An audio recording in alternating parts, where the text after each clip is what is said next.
Hey gamers, who do you call when you're stuck in a jam? Too scared to run and too scared to scram? Well, it's a cinch and a pinch. You call da-da-da-da-da-da-da-da. Shirt-tails! Let's check it out.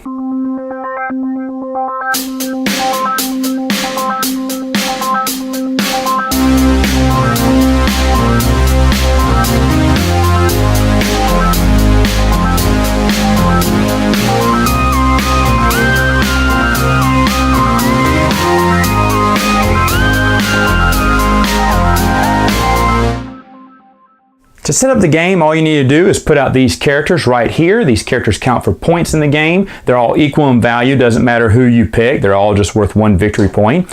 And then, of course, you're going to put the cards right here in the tray here, and you're going to deal out 5 to each player. Now, let's say these are my 5 I got, and the point of the game is to get a matching pair.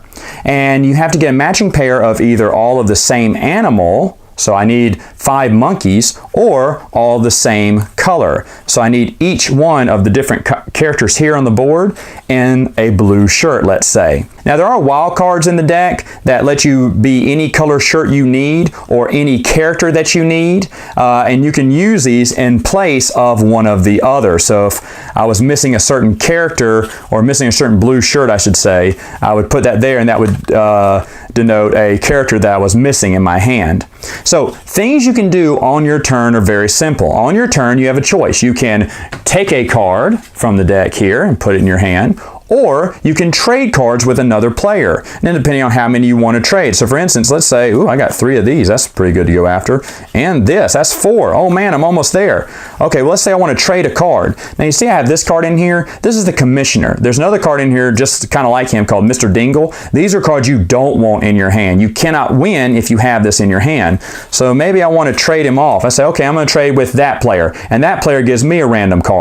Now it doesn't have to be 1. I could, give out 2. I say, okay, trade me 2. And then that other player would get their hand. They give me 2 random ones from their hand. Let's say there are these 2. Okay, that still didn't help me. None of those are yellow. I'm looking for yellow. I need 1 more yellow. Now another thing I can do is discard from my hand. So let's say I had all of these cards in my hand and I wanted to discard 1. I could discard 1. Why would you want to discard a card from your hand? Well, A, you never want to have the Commissioner on here.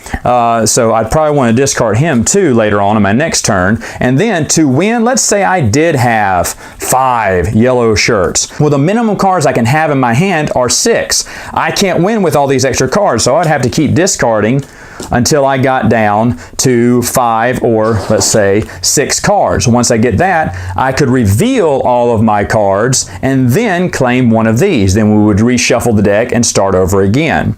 Now, there is one more action I failed to mention. It is you can take a card from the discard line. Now you see I lined them up like this, and that's on purpose. If you wanted to take this card here, this digger here, you could just pull it up and take it and put it in your hand. But if you wanted to get this Rick character here, you'd have to take both of these cards. Any cards to the right you would have to take of the card you wanted. So sadly, if I needed Bogey here, then all of these I'd have to take, including the Commissioner, and that's no good. Plus it increases my hand size, which maybe this is all I needed to get, my 5 set here, but now I have to start discarding cards until I can claim one of these. Now the first person who can claim 2 of any of these characters wins the game, and that is Shirt-tails. Alright, final thoughts. What do I think about my singing at the intro? Well, not very much. But you know what? I used to watch this cartoon as a kid, and I love the little cartoon. Now, supposedly they start off as Hallmark characters, and they did have their own board game. As a kid, I had the board game to Shirt-tails. We wanted it so bad. I remember my mom bought it for us. We were so happy to get home. We played it, and it sucked. Even as kids, we knew it sucked. It was basically just roll and move. In fact, the little cardboard pieces in here, I bet, came from the production of that board game as well, because they looked the same. I just remember being greatly disappointed with the board game. So when I saw there was a card game, I was not in the least bit interested, but look at these guys, they're so adorable. So I just had to check it out. Now, I was a little worried because I was like, man, I don't really like card games, but I really want to see what the Shirt-tails are, and it's, really cheap to get, so I'll get it. And it's a great game. It's a fun game. Nothing too groundbreaking at all. It is a little bit different from your average card game though, and it is really fun to play. All my little nephews love it. I don't know if any of my friends even remember who Shirt-tails are. Do you remember the shirt tails? I don't know. But anyway, I'm happy to add this little minor game onto my collection. All right, gamers, that's all the time I have for now. Until next time, shirt tails. That was dumb.